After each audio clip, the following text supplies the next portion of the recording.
ഈ കാണുന്ന ബസ്സിൽ നിന്നാണ് പിടിച്ചേക്കണേ. ഞാൻ പൊതിഞ്ഞ് കെട്ടി വെച്ചേക്കണത് മുഴുവൻ.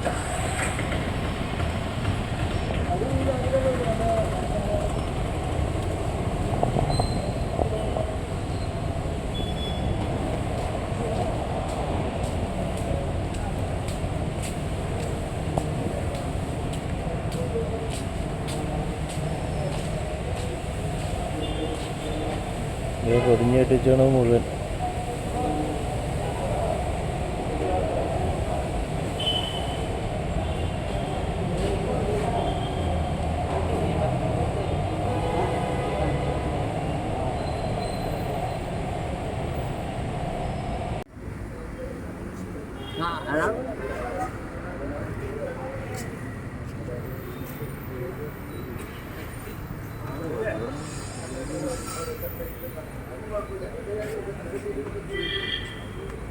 പെരുമ്പാവൂരിൽ വീണ്ടും വൻ കഞ്ചാവ് വേട്ട നടത്തിയിരിക്കുകയാണ് കേരള പോലീസ്. ഇത് ജഗത് ജഗനി എന്ന ഒരു ബസ്സിൽ നിന്നുള്ള ദൃശ്യങ്ങളാണ്. ഈ ബസ് നാഗാലാൻഡ് രജിസ്ട്രേഷനാണ്. ഇതിൽ നിന്നാണ് 15 കിലോ കഞ്ചാവിലധികം എക്സൈസ് പിടിച്ചിരിക്കുന്നത് എന്നാണ് വിവരം.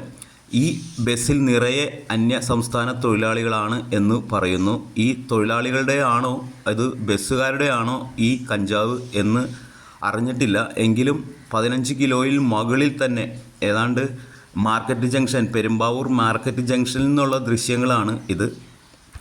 ബസ്സിൻ്റെ ലഗേജ് കാരിയറിൽ നിന്നാണ് ഇത്രയും കഞ്ചാവ് പോലീസ് പിടിച്ചെടുത്തിരിക്കുന്നത്. രഹസ്യ വിവരത്തെ തുടർന്നാവണം ഈ ഒരു ഓപ്പറേഷൻ തന്നെ നടത്തിയിരിക്കുന്നത്. ഇന്ന് അതിരാവിലെയാണ് പെരുമ്പാവൂർ മാർക്കറ്റ് ജംഗ്ഷന് സമീപം ഈ കഞ്ചാവ് വേട്ട കേരള പോലീസ് നടത്തിയിരിക്കുന്നത്. കേരളത്തിലേക്ക് ഇതുമാതിരി കഞ്ചാവ് ഒഴുകുന്നുണ്ട് എന്ന് വേണം ഇതുമായി ബന്ധപ്പെട്ട് അറിയുവാനായിട്ട്. കാരണം അന്യസംസ്ഥാന തൊഴിലാളികളുടെ വിഹാര കേന്ദ്രമായ പെരുമ്പാവൂരിൽ വൻതോതിൽ മയക്കുമരുന്നുകൾ വിൽക്കപ്പെടുന്നു എന്ന റിപ്പോർട്ടുകൾ പുറത്തു വരുന്നതിന് പ്രമാണിച്ചാണ് പോലീസിൻ്റെ ഈ ഒരു കഞ്ചാവ് വേട്ട നടന്നിരിക്കുന്നത്. കഞ്ചാവ് പിടിച്ചാൽ തന്നെ പിടിക്കുന്ന പ്രതി ജയിലിൽ പോകും എന്നല്ലാതെ ഇതിൻ്റെ സ്രോതസ്സോ ഒന്നും ആരും കണ്ടെത്താറില്ല.